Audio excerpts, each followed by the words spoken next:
Coucou, je vous retrouve pour un haul book.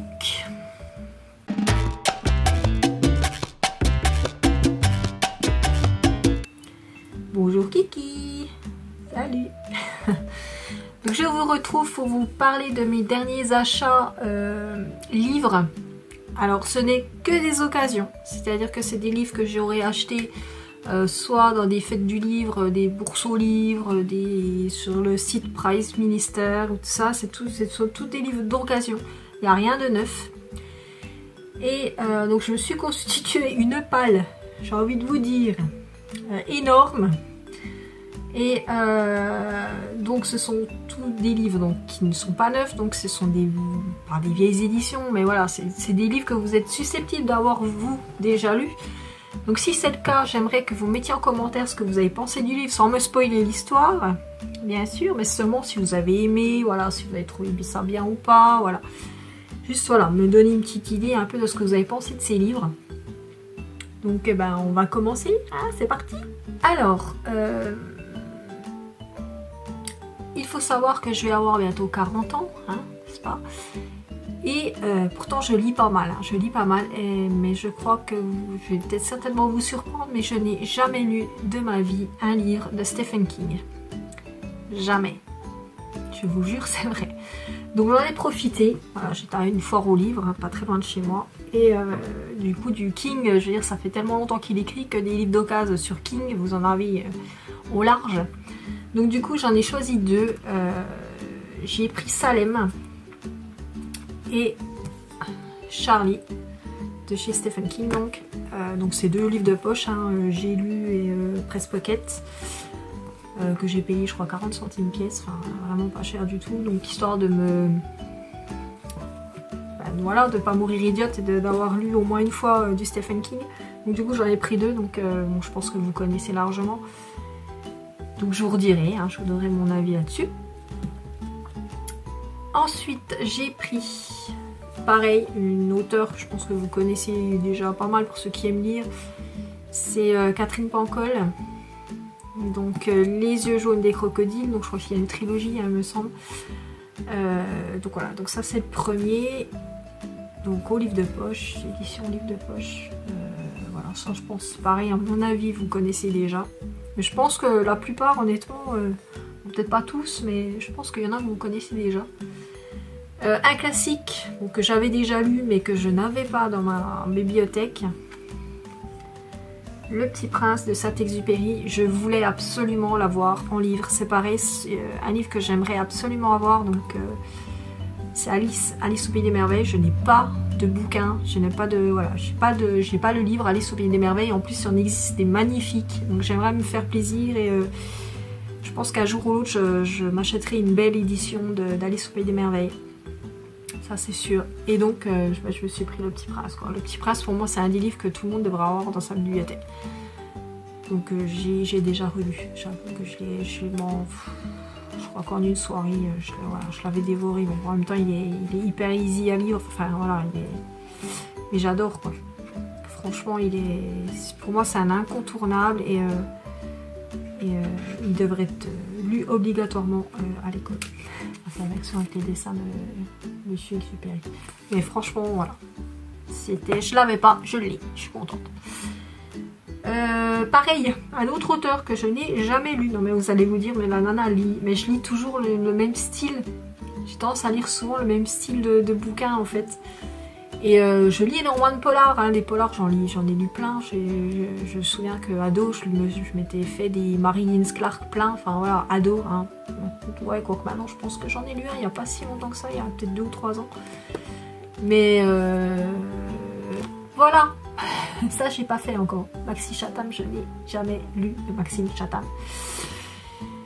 Donc Le Sang du Temps, vous voyez, hein, 3 €. J'ai pas payé super cher. À voir. Donc je pense que vous connaissez peut-être déjà. Donc c'est l'histoire en fait d'une... En fait c'est d'après le résumé derrière, il y a 2 époques. En parallèle, c'est-à-dire qu'en 2005, il y a une nana qui doit fuir parce qu'elle sait des choses, apparemment des trucs voilà, qui sont susceptibles de la menacer de mort, quoi. Hein. Donc elle doit suivre et donc elle va au Mont-Saint-Michel pour, voilà, je pense pour style protection de témoins ou je sais pas trop. Et en même temps, vous êtes au Caire en 1928 et il y a un détective en fait qui fait une enquête en fait parce qu'il y a des cadavres d'enfants très mutilés, enfin très voilà, assez voilà, qui sont retrouvés dans le Caire, au Caire plutôt, hein, au Caire. Et apparemment, il y aurait une rumeur qui dirait qu'il y ait une goule, donc c'est une créature surnaturelle, n'est-ce pas, démoniaque, qui serait à l'origine de ces meurtres. Et donc il y a toute une enquête parce que lui refuse de croire au surnaturel. Pour lui, c'est juste pas possible. Il y a certainement quelqu'un plutôt qui s'amuse entre guillemets à massacrer les gamins. Et donc c'est ces deux époques qui vont être évoquées en parallèle. Et donc voilà, j'attends de voir. Ça m'a interpellée parce que c'est pareil des Chatham, il y en a. C'est un auteur quand même relativement populaire, donc vous en retrouvez plein dans des bourses aux livres, dans des choses comme ça, vous en retrouvez pas mal. Et donc du coup, celui-là m'a inspiré. Après, voilà, on verra bien, je vous redonnerai mon avis. Ensuite, alors, il y a une nana que je suis, je crois que j'en ai toutes ces vidéos dès qu'il y en a une qui sort, c'est Margot Liseuse. Je la trouve juste dans ses critiques, elle a toujours de très très bons conseils. Et je sais qu'il y a un auteur qu'elle aime particulièrement, c'est Pierre Bottero. Et donc sur ses conseils, n'est-ce pas, je voulais tester absolument Ewilan. Donc la quête d'Ewilan dans un premier temps, et les mondes d'Ewilan plus tard, mais j'ai déjà commencé par la première trilogie, donc la quête d'Ewilan. Donc du coup, je m'étais pris le premier tome sur Price Minister pour commencer la trilogie, donc voilà. Donc, je m'étais pris le premier tome. Et en fait, en allant donc dans une bourse aux livres, j'ai retrouvé les deux autres. Ce qui m'embête un peu, c'est que c'est pas la même édition. C'est-à-dire que là, vous avez le brochet. Hein, et là, donc c'est les deux livres de poche en quelque sorte. Donc je verrai bien si la trilogie me plaît. Je pense que j'essaierai de trouver le premier dans cette édition-là pour avoir la trilogie complète. Dans le même format, quoi, dans la même édition. Donc ça, j'ai hâte de me mettre dedans. Parce que j'en entends tellement de bien. En plus, là, comme je bosse dans un collège, j'ai un de mes gamins, en gros, qui un jour vient me voir et me dit « Oh, Séverine, je suis en train de lire un livre trop bien. Je suis sûre que t'adorerais. » Parce qu'on a exactement le même type de référence, entre guillemets. On est très fans les deux de tout ce qui est l'univers fantasy. Voilà, moi j'aime tout ça. Moi je suis très Harry Potter, je suis très Orphelin Baudelaire, je suis très tout ce genre d'univers là. Et du coup il m'a dit mais je suis en train de lire la quête d'Ewilan. Et il me dit mais c'est trop bien quoi, tu vas adorer, il faut que tu le lises absolument. Et du coup ben, j'avais déjà le premier tome en fait et du coup j'ai trouvé le reste, donc je suis super contente. Et j'ai hâte de les commencer. Donc si vous connaissez, dites-moi, donnez-moi votre avis également. Et du coup, j'ai trouvé un autre Pierre Bottero. Donc c'est pareil, je crois que c'est une trilogie également qui s'appelle L'Autre. Donc là c'est Le Souffle de la Hyène, donc c'est le premier également d'une trilogie. Donc pareil, donc en même édition que celle de la quête d'Ewilan. Il paraît qu'elle est très bien aussi. Donc j'ai hâte de lire tout ça. Donc là j'ai 4 Bottero à lire, c'est cool. Pour rester un petit peu dans le côté fantasy, voilà, c'est vraiment ce type de lecture que j'aime le plus. J'ai trouvé le premier tome, alors je ne sais pas combien il y en a en tout, de La quête des livres mondes de Carina Rosenfeld. Donc c'est le tome 1, le tome 1, le livre des âmes. La couverture est juste trop belle, je trouve. Donc pour vous donner une idée, donc c'est un garçon, je pense, parce que c'est pas précisé. Donc je pense que c'est un garçon, Zek, qui a 16 ans, donc qui est ado classique normal, hein, on va dire. Et une nuit où voilà, il a du mal de dormir, bizarrement il passe une nuit super agitée, tout ça, enfin ça va pas trop bien, il y a des ailes qui lui poussent dans le dos. Voilà. Genre de truc qui arrive à tout le monde, un jour ou à un moment ou un autre dans son adolescence. Bref, il y a des ailes qui lui poussent dans le dos. Et en fait, il va comprendre, donc je vous lis un petit peu le petit là pour vous donner une idée de l'histoire. Donc il comprend bientôt qu'il est originaire d'un univers parallèle qui a donc disparu dans le néant à cause de la valeur des mondes. Et donc il a, lui, pour mission de ressusciter en fait son univers qui a disparu. Donc il va être aidé d'une autre Hélène, enfin une autre jeune fille qui a des ailes également comme lui, et ils doivent retrouver en fait les 3 livres mondes qui sont cachés sur Terre et dans lesquels sont enregistrés des âmes, les lieux et l'histoire de ce monde perdu. Donc du coup il faut qu'il retrouve les 3 livres pour recréer a priori son univers à lui quoi. Donc voilà, c'est tout à fait le genre de truc avec des quêtes comme ça, c'est tout à fait le genre de truc, voilà, moi j'aime ce genre de livre, donc j'espère que ça, si vous l'avez déjà lu, je veux bien avoir votre avis également là-dessus. Parce que voilà, moi je sais que le petit résumé derrière me tentait bien, donc j'ai hâte, j'ai hâte, j'ai hâte. Alors dans un univers totalement différent, c'est une auteure que j'aime particulièrement, que tout le monde connaît, c'est Agatha Christie. Donc là vous avez deux de ces histoires, qui est donc Le meurtre de Roger Ackroyd et Les travaux d'Hercule. Et je trouve le livre juste sublime quoi. La pochette, enfin la première de couve, elle est juste magnifique. Et donc c'est 2 histoires d'Agatha Christie. Donc voilà, deux policiers. Et voilà. Ça en général, Agatha Christie, ça se lit hyper... Enfin moi j'adore, j'étais tellement pris dedans, c'est tellement bien écrit que du coup t'as envie de savoir et j'adore. Voilà, c'est Agatha Christie, c'est... J'en ai lu déjà pas mal pourtant, mais ceux-là je les avais pas lus, donc ça tombait bien. Un roman plutôt historique on va dire, enfin... Historique, oui historique on peut dire. C'est un livre de Marion Zimmer Bradley, donc Les Dames du Lac. Donc inspiré forcément des dames qui gravitent, on va dire, autour du roi Arthur. Donc voilà, donc ça, je crois qu'en plus, ça c'est pareil, je crois que c'est Margot Liseuse qui en parlait, que c'était un de ses romans préférés en fait. Les Dames du Lac, il me semble que c'est elle qui en avait parlé, et j'ai dit tiens, quand j'ai vu le livre, j'ai dit tiens, faut que j'essaye. J'aime beaucoup cet univers aussi autour du roi Arthur, Excalibur, tout ça, Camelot. J'adore. Chevalier de la Table Ronde et tout ça, enfin, Merlin, enfin bref, tout cet univers-là, donc je pense que ça devrait être sympathique. Donc ça va parler forcément de Viviane, tout ça, de Guenièvre, de Morgane, et tout ça, et tout ça. Ça va être, je pense que ça va être sympathique.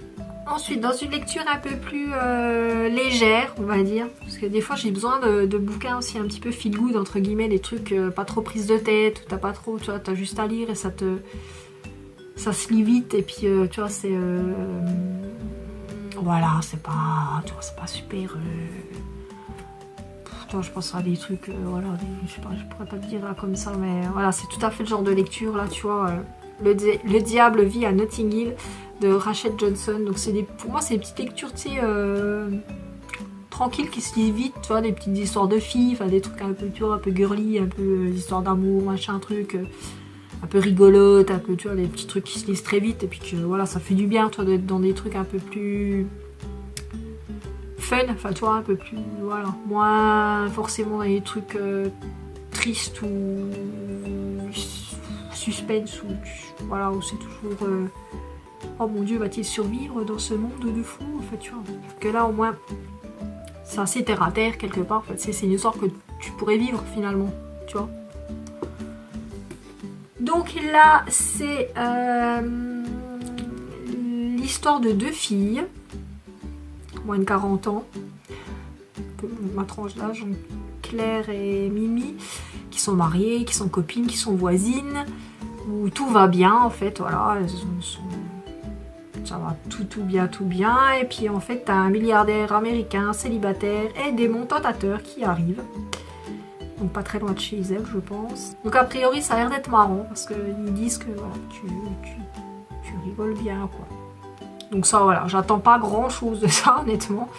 Très clairement, j'attends pas, voilà, j'attends juste que ça me distrait un peu et que, voilà, que ça me fasse une lecture pas prise de tête, tu vois. C'est tout ce que j'attends de ce truc-là. Ensuite, un petit livre, des chroniques des mondes magiques, Geronimo Stilton, la quête du royaume perdu. Donc, alors mon copain m'a dit un jour, en fait, toi, dès que tu vois le mot quête dans un bouquin, c'est, voilà, faut toujours que tu achètes, quoi. Quête des Willan, la quête du royaume perdu, du moment qu'il y a une quête, un truc, tu vois, le Graal, tu vois, tu vois, un truc, voilà, un truc. Donc c'est aux éditions Albin Michel Jeunesse. Donc c'est l'histoire d'un elfe qui est l'élu, en fait, qui est l'élu d'une prophétie. La prophétie qui dit que celui en fait qui doit ramener la paix au royaume de la fantaisie en délivrant le royaume perdu. Voilà, une quête, comme d'hab. Donc du coup, voilà, a priori c'est lui qui doit ramener la paix, quoi, tu vois. Comme Frodon qui doit sauver le monde, tu vois, comme... tu vois, il y a toujours une quête quelque part, voilà, dans les livres de fantaisie, c'est toujours comme ça. Donc voilà, en gros c'est ça, c'est l'histoire de Ombrage, ce petit elfe qui va faire en sorte de sauver le monde et son royaume. Donc on verra. Bon, je pense que ça doit se lire hyper vite parce que c'est vraiment de la jeunesse. Tu vois, c'est un petit peu illustré, t'as les petits dessins. Voilà, je pense que ça va aller extrêmement vite. Je sais pas s'il y a plusieurs tomes par contre. Peut-être plusieurs tomes. Ah, il y a même... t'as même des planches en plein milieu, tu vois. T'as une planche en style un peu en BD, tu vois, j'avais pas vu. T'as quelques pages illustrées en fait. Voilà, ça doit montrer... voilà, apparemment c'est surtout un... Bon, je vais pas regarder parce qu'après ça va me spoiler le truc et c'est pas bon. Toujours un personnage encore, un petit elfe encore. Donc c'est le dernier elfe de Salvina Demari. Voilà. Dans un monde obscur, battu par les pluies, le jeune Yorsh, dernier des elfes, a dû fuir son village dévasté. Un homme et une femme vont le conduire jusqu'aux terres du dernier dragon, dont il deviendra le gardien, afin d'accomplir une ancienne prophétie, encore. Décidément, les elfes, ils ont du boulot, hein, au niveau de prophétie. Mais Yorsh ignore que cette prédiction en cache une autre, qui l'entraînera plus loin encore. Donc on verra. Donc ce livre-là avait reçu en 2004, ah non, oui, il n'est pas tout jeune hein, non plus, le prestigieux prix Andersen Italia du roman jeunesse. Donc c'est son premier roman en fait à Silvana Demari. Donc aux éditions Albin Michel. Bon, j'en ai encore, j'ai encore quelques fantaisies encore. J'ai les chroniques des temps obscurs, donc c'est le tome 1 de Michel Pavé, je sais pas comment on dit Pavé. Frère de loup. La couverture, je la trouve trop belle. Encore comme il est beau, petit kiki, trop beau. Donc c'est le tome 1, donc là c'est pareil, je ne sais pas combien il y a de tomes. Donc je lis un, si ça me plaît, j'irai la suite. L'aventure commence il y a 6000 ans, l'esprit du mal s'est emparé d'un ours, seul Thorac, 12 ans, peut le défier, la prophétie, décidément, est formelle, il est celui qui écoute. Il doit trouver la montagne de l'esprit du monde pour rétablir l'harmonie entre les hommes, la nature et les animaux. Accompagné d'un jeune loup qui lui ressemble comme un frère, Thorac s'engage dans la forêt profonde. Alors commence un étonnant périple au cœur d'une nature magique, à la fois fascinante et hostile. Donc pareil, il y a une lecture jeunesse, hein. J'aime beaucoup les lectures jeunesse. Voilà, bonne critique a priori, donc je vous redirai, pareil, je vous ferai un petit avis de mes lectures. Donc là c'est vraiment ma palle hiver, hein, j'ai des livres pour jusqu'au printemps à mon avis. Un autre qui m'a interpellée aussi, c'est un livre, donc les extraordinaires aventures de Tom Scatterthorne, je pense que ça se dit comme ça, donc Henry Chancellor, le musée abandonné. Donc ce petit homme est envoyé chez son oncle qui est un directeur de musée de taxidermie où des centaines d'animaux sont exposés forcément. Mais en fait, un jour, en fait, les animaux lui parlent. C'est-à-dire qu'ils se mettent à parler et ils lui apprennent en fait l'existence d'un filtre magique capable de redonner la vie. Donc grâce à une trappe spatio-temporelle, Tom va se retrouver précipité dans un extraordinaire voyage dans le temps à la poursuite de cet élixir convoité par de redoutables ennemis. Et il y a un livre 2 déjà. Mais ça, franchement, je pense que c'est un des premiers que je vais lire parce qu'il me donne trop envie, quoi. Les histoires de, tu vois, voyage dans le temps, avec les animaux qui parlent, tu vois, c'est tout à fait le genre de truc qui va me plaire. Ça, très clairement, ça, je pense que je devrais aimer. Voilà, le musée abandonné. Ensuite, dans la lecture un peu feel good, pareil. Je crois qu'il y a eu une adaptation cinéma d'ailleurs. Le vieux qui ne voulait pas fêter son anniversaire de Jonas Jonasson. Celui-là, j'en avais entendu parler donc il y a un petit moment déjà. Je crois que c'est ma cousine qui l'avait lu et qui avait adoré. Il paraît que c'est hyper... comment je pourrais... Ouais, feel good quoi. C'est-à-dire que c'est... vous passez, j'allais dire du rire aux larmes, c'est peut-être un peu fort, mais vous avez plein de sentiments, voilà, si vous êtes à la fois attendri, après voilà, ça vous fait marrer. Je pense qu'il doit y avoir ouais, des moments un petit peu... vous êtes ému, je pense, parce qu'un petit papier comme ça doit être super... Enfin, voilà, je pense que ça devrait être rigolo. À la fois rigolo et voilà, touchant. Je pense que ça doit être un mélange des deux, je pense. En fait, donc c'est un petit papy qui vit en maison de retraite et qui doit fêter son 100e anniversaire, mais ben, il n'a pas envie, quoi. Alors il n'a pas envie, donc il décide de fuguer à 100 ans. Il se barre, en fait. Et donc il saute par la fenêtre de sa chambre et ben il s'en va, quoi. Et donc du coup, c'est tout son récit... en fait, voilà, il y a une improbable cavale à travers la Suède. Et du coup, voilà. Donc je pense que ça peut être rigolo et je vous dis à la fois rigolo et touchant. Moi je vois vraiment ce genre de lecture là. Ça je pense que vous êtes certaines à l'avoir lu à mon avis. Donc dites-moi ce que vous en avez pensé. Mais je pense que celui-là, voilà, c'est le petit roman qui fait du bien, quoi. Voilà, je pense. Ensuite, encore un livre d'enquête, entre guillemets. Ça, je pense que vous connaissez aussi forcément. C'est un livre de Gaston Leroux. Alors, c'est aux quelle édition? Ah, c'est aux éditions France Loisirs. Donc, c'est Le mystère de la chambre jaune. Ça, je pense que tout le monde connaît. Un meurtre dans une chambre. Je crois qu'il n'y a ni ouverture, ni... Enfin, voilà, ils ne savent pas d'où ça vient, en fait. Il n'y a aucune trace d'infraction et tout ça. Et... Bon, ça c'est connu quand même, le mystère de la chambre jaune. Donc ça je pense que je vais le lire assez vite aussi. On retourne un petit peu du côté de la fantaisie. Moi je vous dis c'est vraiment ce que je préfère lire en fait. C'est pareil, là il y en a plusieurs. C'est Gaïg je pense. De Dina Psyché. La prophétie des nains. Voilà, donc ça c'est pareil, je sais qu'il y en a plusieurs tomes. Donc c'est... donc il y a un nouveau-né, donc Gaïg, je sais pas comment on dit Gaïg, je pense, qui est recueilli par Zoclette, donc qui est une naine et qui est confiée à un couple humain. Donc il grandit, elle grandit, pardon, c'est une fille. Elle grandit et plus elle grandit, plus elle se pose des questions quant à son origine, d'où elle vient, voilà, qui est ma famille et tout ça. Et il n'y a qu'une chose dont elle est sûre, c'est qu'elle n'est pas une enfant comme les autres en fait. Voilà, tout simplement. Et un jour, donc, il y a un accident, c'est-à-dire que la grotte où habite donc la naine, la Zoclette, s'effondre. Et du coup, elle se retrouve prisonnière sous un amas de pierres. Donc Gaïg devra aller chercher du secours en empruntant les sombres et dangereux souterrains où vivent le peuple des nains. Parce que du coup, comme elle est prisonnière sous un amas de pierres, tu peux pas sortir en fait, puis personne ne peut rentrer a priori.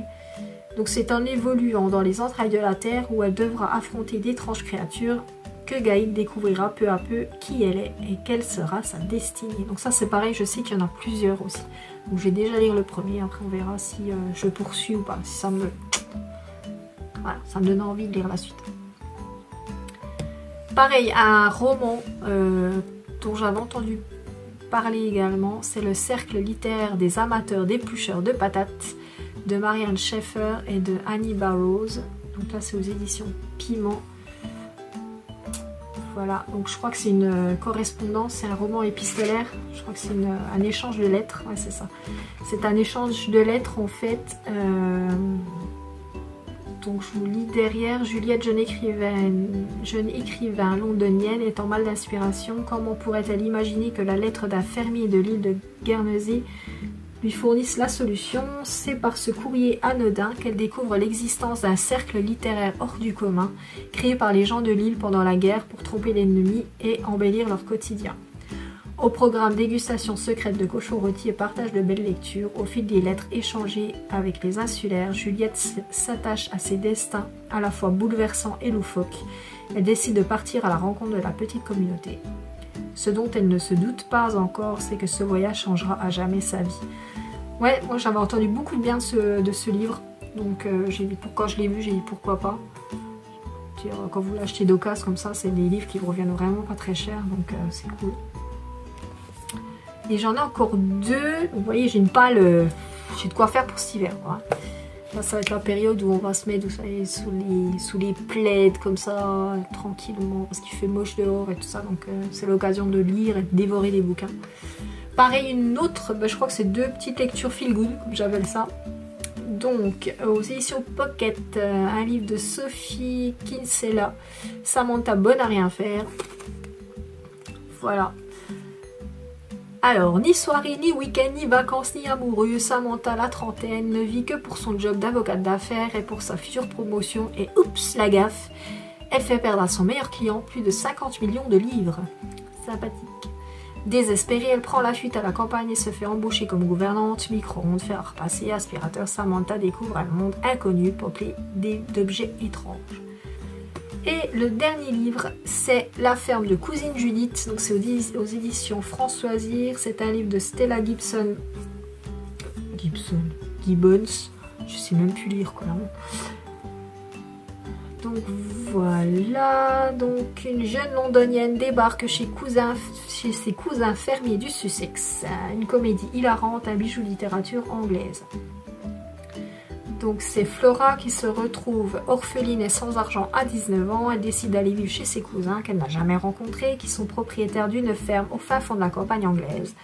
Une fois sur place, sa mission devient claire, elle doit changer leur vie. Mais y a-t-il quelque chose à sauver chez les Starkadr, cette famille si loufoque qui vit hors du temps? Et pourquoi le mauvais sort s'acharne-t-il sur leur ferme?